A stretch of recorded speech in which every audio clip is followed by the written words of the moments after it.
नमस्कार, जनशोध न्यूज़ में आपका स्वागत है। मैं प्रदीप तिवारी। तो पर्यावरण को हल्के में ना ले लें। ये मैं इसलिए बोल रहा हूँ कि आपको लगता होगा कि बेवजह वर्षा हो रही है, बेवजह हीट वेव चलने लगती है। अचानक से मौसम कभी नरम हो जाता है, कभी गर्म हो जाता है। आप इन पर चर्चा करते हैं और इसे छोड़ देते हैं। आपको ये लगता है कि ये महज मौसम का उतार-चढ़ाव है। तो मैं आपको यहाँ बताते चलूँ कि ये केवल मौसम का उतार-चढ़ाव नहीं है दोस्त, ये लोगों के जीवन को उतार-चढ़ाव दे रहा है।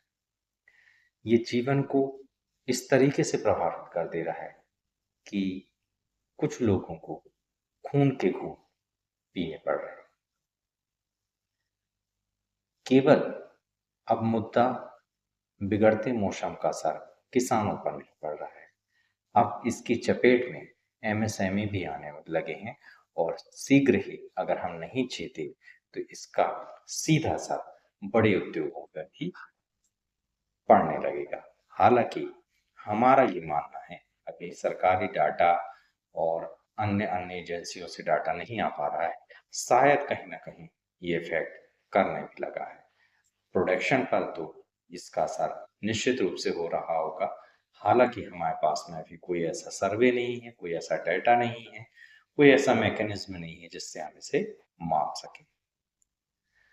बहरहाल हम बढ़ चलते हैं इस मुद्दे की गंभीरता को समझाने के लिए आपको, और इसको हम आपको इकोनॉमी से जोड़ के समझाने का प्रयास करेंगे, क्योंकि ज़्यादातर लोगों को पैसों की भाषा बहुत जल्दी समझ में आ जाती है। क्या करें, दौर ही कुछ ऐसा चल रहा है।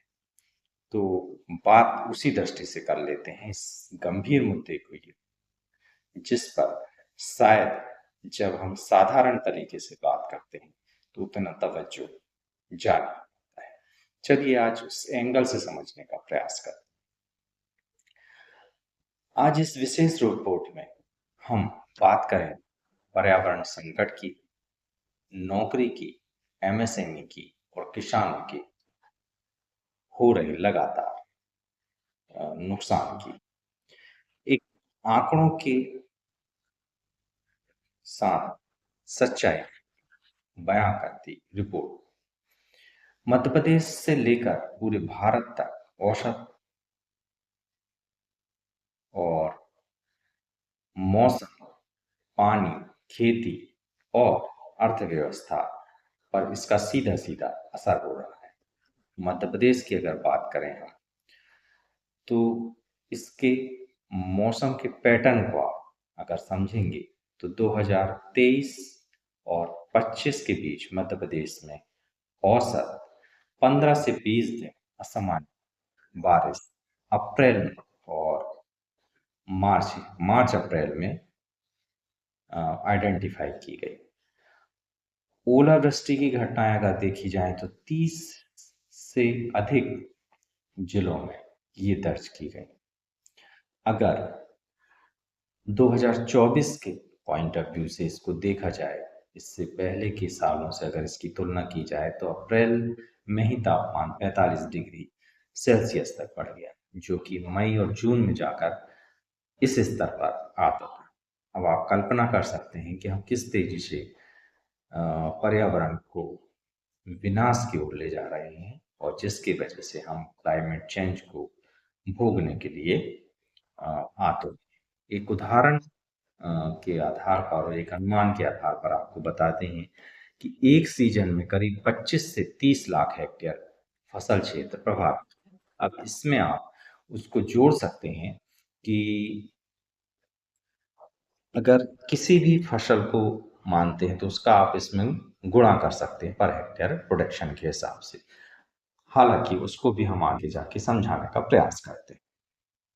चलिए आगे बढ़ते हैं। अब इसमें कृषि पर असर की बात करते हैं, तो सीधे कृषि के आंकड़ों से इसको समझने का प्रयास करते हैं कि किस स्तर का नुकसान हो रहा है। तो मध्य प्रदेश की बात कर लें तो लगभग 1.5 करोड़ हेक्टेयर कृषि भूमि है यहाँ पर प्रभावित। अगर इससे मौसम से बात किया जाए तो हर साल लगभग 20 से 25 लाख हेक्टेयर जो जमीन है और जो खेती का एरिया है वो इससे प्रभावित होता है। फसल नुकसान की बात करें तो गेहूं, चना और सरसों में अब शायद आपको डेटा से चीजें कुछ कुछ समझ में आएंगी। 8,000 करोड़, जी हाँ, 8,000 करोड़ से 12,000 करोड़ तक वार्षिक नुकसान हम हर साल भोग रहे हैं। हम यानी हमारे यहाँ के किसान और उसकी वजह से हमारे यहाँ की इकोनॉमी। किसान पर प्रभाव अगर देखा जाए तो लगभग 40 से 50 लाख किसान ऐसे हैं जो हमारे देश के, जिन पर सीधा ये प्रभाव पड़ रहा है। इससे न केवल फसल उत्पादन का संकट बन रहा है, न केवल किसानों का नुकसान हो रहा है, बल्कि इससे बड़ा जल संकट भी उत्पन्न हो रहा है, जो भविष्य की सबसे बड़ी चुनौती है। मध्य प्रदेश के ही पॉइंट ऑफ व्यू से देखें तो औसतन 1 से 2 मीटर हर साल जल का स्तर नीचे जा रहा है। अगर मालवा का अंचल और खासकर बुंदेलखंड का अंचल देखें तो इसमें और भी अधिक की वृद्धि हर साल दर्ज की जा रही है। 2025 तक 30 से अधिक जिलों में ओवर एक्सप्लॉइटेड या क्रिटिकल श्रेणी में आने की उम्मीद है, जो कि बहुत नजदीक से भी ये साल निकला है और इस पर स्थिति ये आ चली है। भारत की कुल आबादी 140 करोड़ है, जिसमें 2030 तक लगभग 55 से 60 लाख करोड़ लोगों को पीने के पानी की कमी का खतरा एक अनुमान लगाया जा रहा है। और ये अनुमान हम नहीं लगा रहे हैं, ये नीति आयोग की बकायदा रिपोर्ट में है, जिसे आप सार्वजनिक रूप से साइट से डाउनलोड करके पढ़ सकते हैं।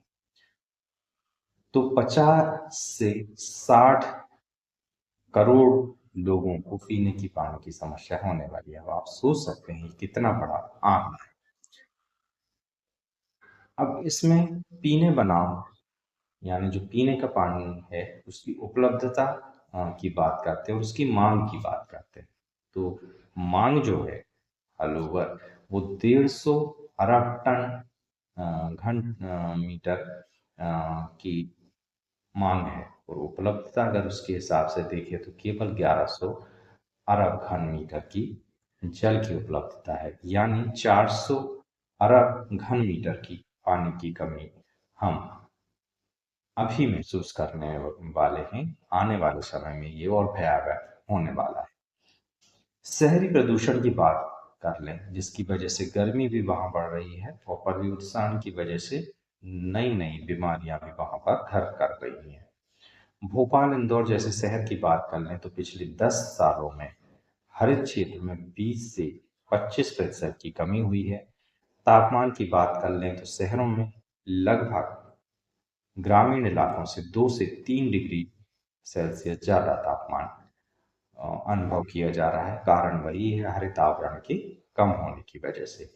इंदौर में PM 2.5 स्तर कई दिनों में 100 से 150 के AQI पर पहुंच रहा है, जो कि भयावह रूप से गंभीर मुद्दा बन रहा है। भारत में जलवायु संकट को अगर विस्तार से देखें तो 2000 में एक्सट्रीम वेदर इवेंट 100 से अधिक घटनाएं पूरे साल में दर्ज की गई। अब हम यहाँ पे दर्शकों को बताते चलें कि एक्सट्रीम वेदर इवेंट होते क्या है। सबसे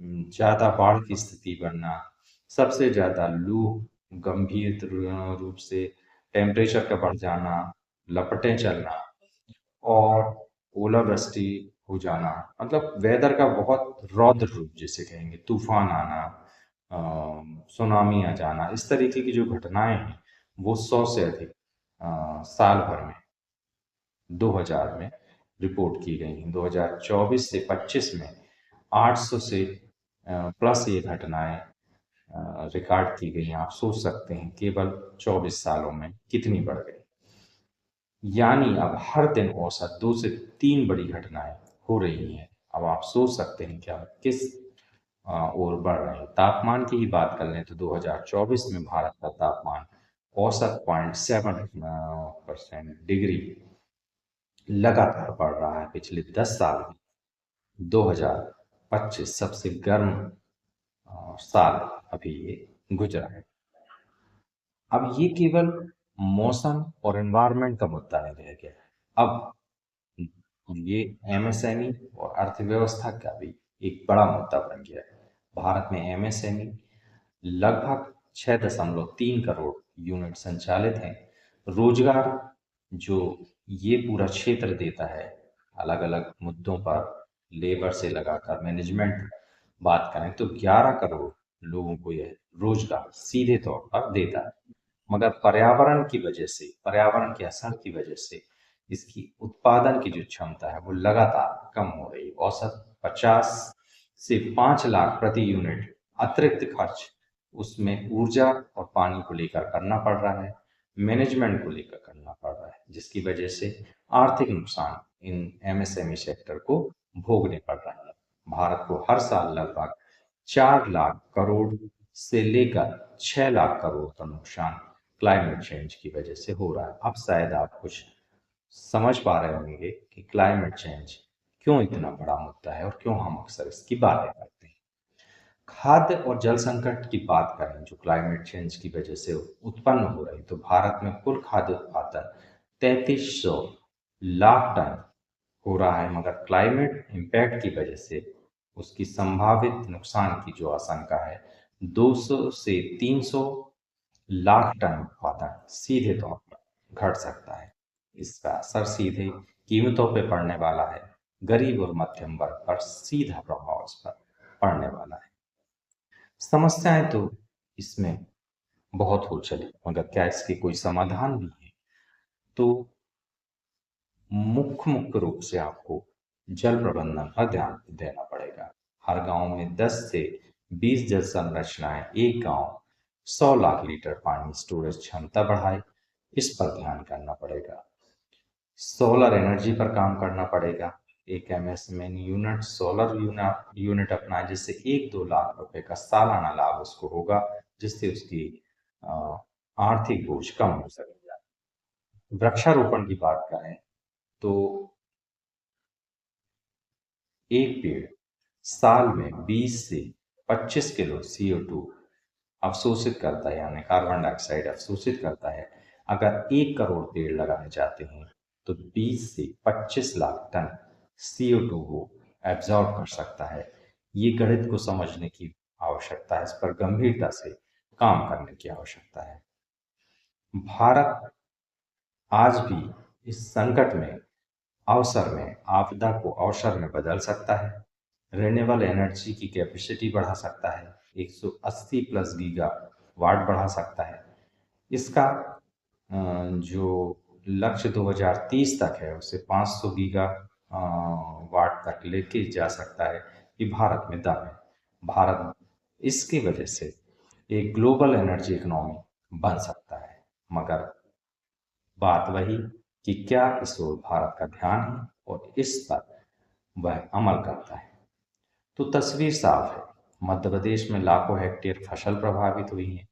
करोड़ों लोग जल संकट और रोजगार के संकट और आर्थिक संकट में फंस चले हैं। और पूरे भारत में हर साल लाखों करोड़ों का नुकसान इस कार्बन क्लाइमेट चेंज या सिर्फ पर्यावरण की